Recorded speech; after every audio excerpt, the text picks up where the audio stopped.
السلام عليكم ورحمة الله وبركاته. ازيكم حبايب قلبي؟ عاملين ايه؟ يا رب تكونوا بخير، وحشتوني جدا جدا جدا. تعالوا بقى هنعمل مع بعض وصفة حلوة قوي. معايا كوبايتين من الزيت، كوباية كده اجيبها، كوباية محترمة كبيرة كده ومليانة، واملى الكوباية على اخرها زيت. انا عارفة ان الزيت غالي، بس ايه، كوبايتين يعني كوبايتين. تمام تمام. ومعايا كوبايتين من السكر. هنعمل وصفة حلوة جدا وحاجة مضمونة في البيت ومعجنات يعني الشتاء، ونقول يا سلام يا سلام. الوصفة دي شريك يتقال عليها مثلا قرص كده حلوة قوي، وبتتشرب بقى جنب كوباية شاي بحليب او شاي سادة، او تتاكل سادة بصراحة، فحلوة جدا. انا من عشاق المعجنات وبحب المعجنات جدا. اللي معايا بقى السكر والزيت، هنضربهم ضرب كده يدوي، وممكن اضربهم على فكرة في الخلاط لغاية ما السكر يدوب معايا. تمام تمام. هفضل بقى افصل في الكاميرا وارجع لها تاني كل شوية لغاية ما السكر يدوب معايا. تمام. تقريبا برضو المصطلح النهاردة تمام تمام. تنسوش بقى لايك وشير وسبسكرايب للقناة. تمام تمام. حطيت كده كوباية من المية من الكتل، وهسيبها بس تهدى. اخليها زي دمعة العين كده، ان هو صباعي مثلا يستحملها. تمام. وحط 3 معالق من السكر، وكمان معايا خميرة اللي هي بتاعة الفرن الافرنجي، مش الخميرة الفورية. الخميرة ديت بجد ممتازة، ونتيجتها حلوة جدا، سواء كريحة او كطعم. بتفرق جدا في المعجنات، وبتتفاعل معايا بسرعة، وخصوصا في الشتاء، فاحسن بكتير من الخميرة الفورية بجد. فجربوها وهتفرق معاكم جدا. هسيبهم بس كده يتفاعلوا مع بعض عقبال ما ايه، انخل الدقيق.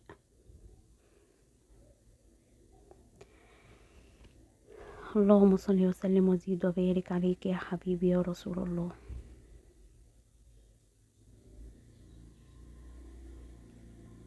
اللي يدخل يتفرج بقى كده يا جماعة، يعني انا بقول لكم الكلام ده كده في اول الفيديو، عشان اللي بيتفرج في اول الفيديو وما بيكملش الفيديو، او ان هو بيتفرج للنهاية وما بيشتركش في القناة. طب ليه يعني؟ ليه؟ اشتركوا في القناة وفعلوا لي الجرس، وعشان يوصل لكم كل اشعار انا بنزل، يعني كل فيديو انا بنزله يوصل لكم. وان شاء الله ابقى عند حسن ظنكم واكبر بيكم يا رب. كده انخل الدقيق معايا.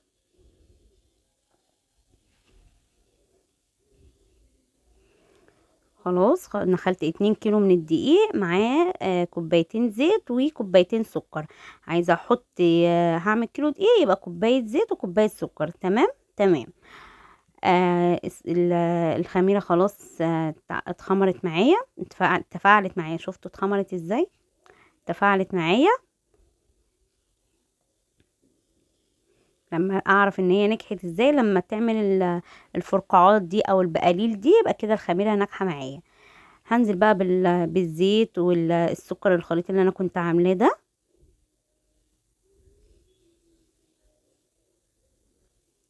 وهلمهم بس كده مع بعض.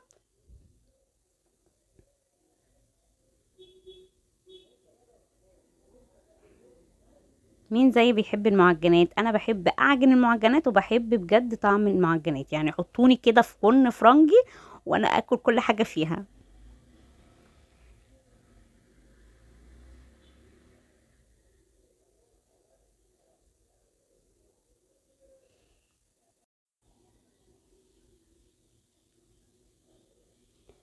هلم بس كده الدقيق، اخليه بس يتجانس مع الزيت ومع السكر، زي كده زي الرملة. ايوه كده. وهنزل على طول بالخميرة، وهجيب بقى ايه، كوباية في كوباية مية كده، لغاية ما هشوف هيحتاج معايا كمية قد ايه، كمية قد ايه من المية يعني. تمام.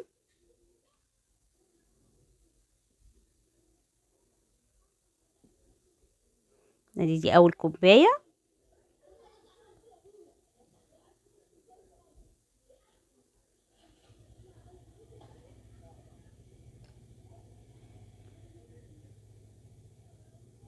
حبة حبة كده هنزل بالمية لغاية ما العجينة تلم معايا. هي هتاخد معايا مثلا بتاع تقريبا يعني 4 كوبايات من المية.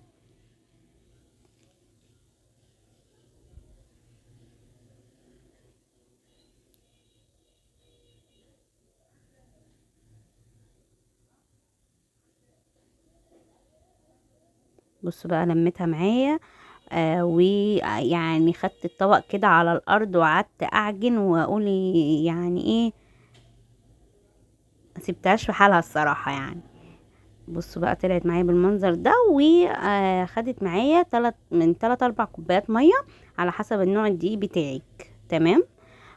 خلاص هغلفها كده بس بالاسترتش عشان ما يدخلهاش اي هوا، وهسيبها تخمر معايا.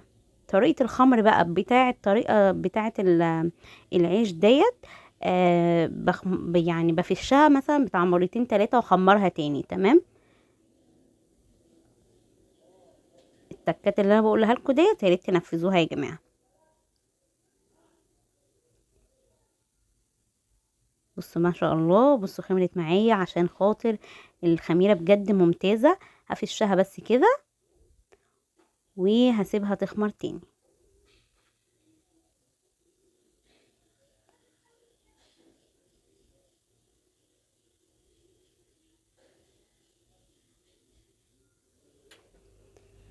هغطيها برضو بالاسترتش تاني عشان ايه ما اضمنش ان ممكن يدخل لها اي هوا. اهم حاجة ما يدخلش للعجين اي هوا. انا لو عايزة اغطيها باي قماشة او باي حاجة هغطيها. خمرت تاني وبرضو هفشها تاني وهخمرها تاني. يبقى انا كده خمرتها 3 مرات. تمام.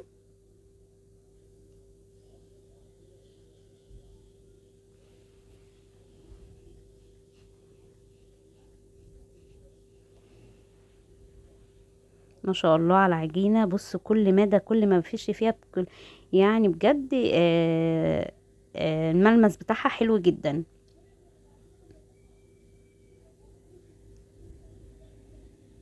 بس همسك بقى ايه يعني حتة حتة كده. وكمان برضو هغطيها علشان ما يدخلهاش اي هوا.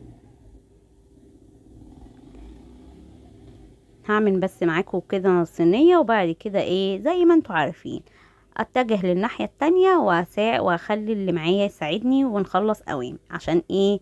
عشان ايد على ايد بتساعد. معايا بيضاية كده وحطيت عليها الفانيليا. تمام.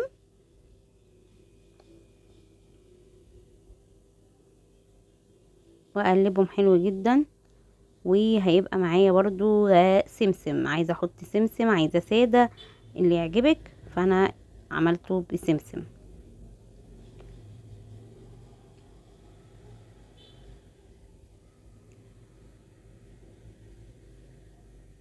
دهنت الصينية بتاعتي كده من رشة من الزيت. اهم حاجة كل ما العجين هيكون مرتاح معايا كل ما هيساعدني اكتر. يعني انا بصوا انا بعمل المرحلة دي برضو بريحه. يعني انا باخد حتة حتة كده واكورها واخليها زي الصباع كده.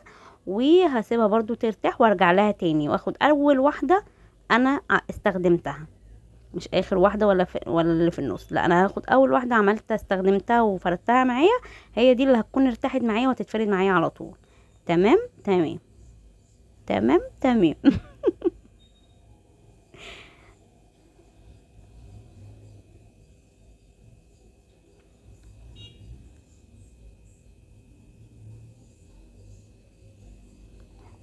حلو جدا. وممكن تعملي كيلو مش 2.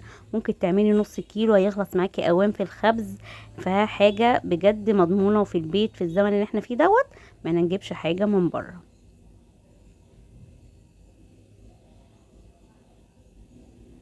اول واحدة هي اللي انا خدتها. تمام. وهفردها بس كده. هاخد بس افرد من الطرف وبعدين اللي في النص وبعد كده حتة حتة كده يعني عشان انا عايزاها طويلة ورفيعة.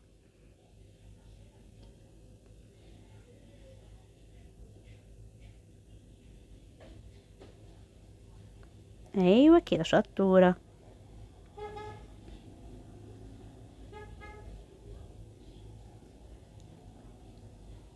احطها بقى في الصينيه. ممكن اعملها كده على الرخامه، بس لما اجي اشيلها من على الرخامه احطها في الصينيه فهتقب معايا من النص. لكن انا اعملها جوه الصينيه احسن عشان تبقى متساويه معايا. بصوا بقى شكلها حلو ازاي. هعملها ملفوفه كده، يعني انا هعملها صباع طويل جدا، وهبدا وادخلها جوه الصينيه والفها داير ما يدور. نسيتوني الشاي، ينفع كده؟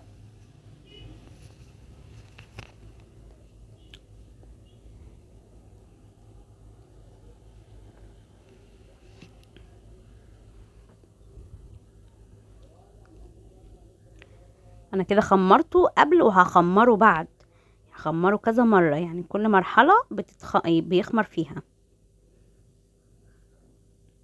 وان شاء الله يعني ما فيهوش اي حاجة، يعني هينجح معاكي من اول مرة.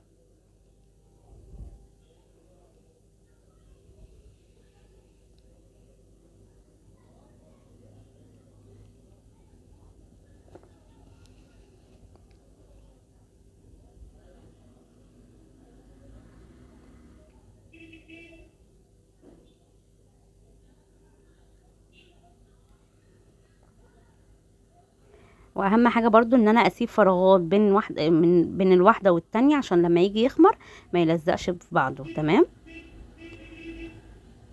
الله.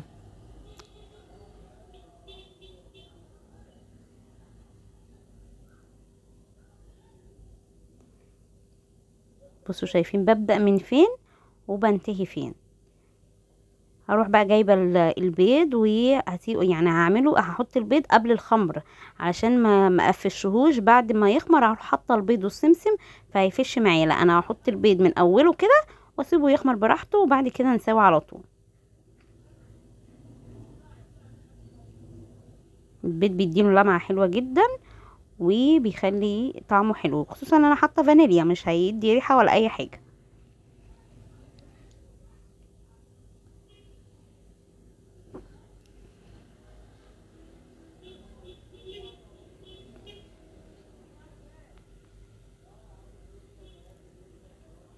احط السمسم وهسيبه بقى يخمر، وهروح انا اكمل بقيه العجين بتاعي، واكيد هرجع لكم تاني ان شاء الله.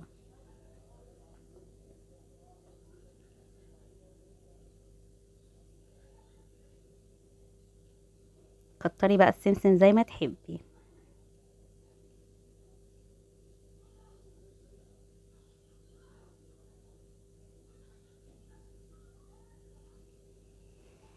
خلصت. بصوا الكمية ما شاء الله في غمضة عين خلصت الكمية كلها.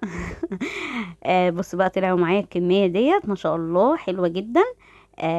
وكده انا لسه ما ولعتش الفرن ولا اي حاجة، انا سايباهم بس بيخمروا. هغطي عليهم وهسيبهم يخمروا كده، وبعد كده هسويهم وان شاء الله برضو ارجع لكم بعد التخمير بعد السوا. كده ايه انا بدأت دخلت الفرن خلاص، يعني ولعت ودخلت الفرن. بصوا ما شاء الله جميل، حلو جدا ولونه حلو جدا، بجد حاجة كده واو. الشتا بقى ومعجناته.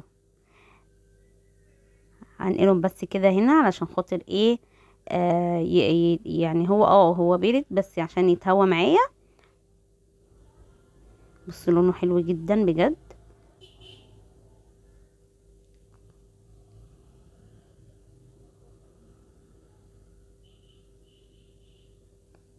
والمقاس دوت مقاسه حلو، يعني مش ولا كبير ولا صغير.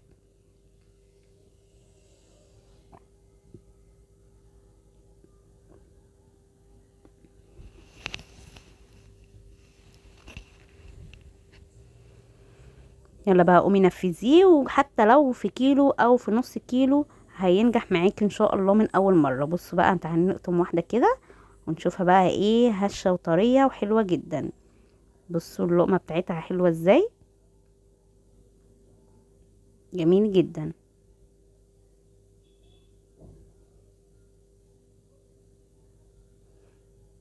يا رب ابقى عند حسن ظنكم يا رب، وما تنسوش لايك وشير وسبسكرايب للقناة وكومنت منكم بجد بيساعدني، ويا رب ابقى عند حسن ظنكم.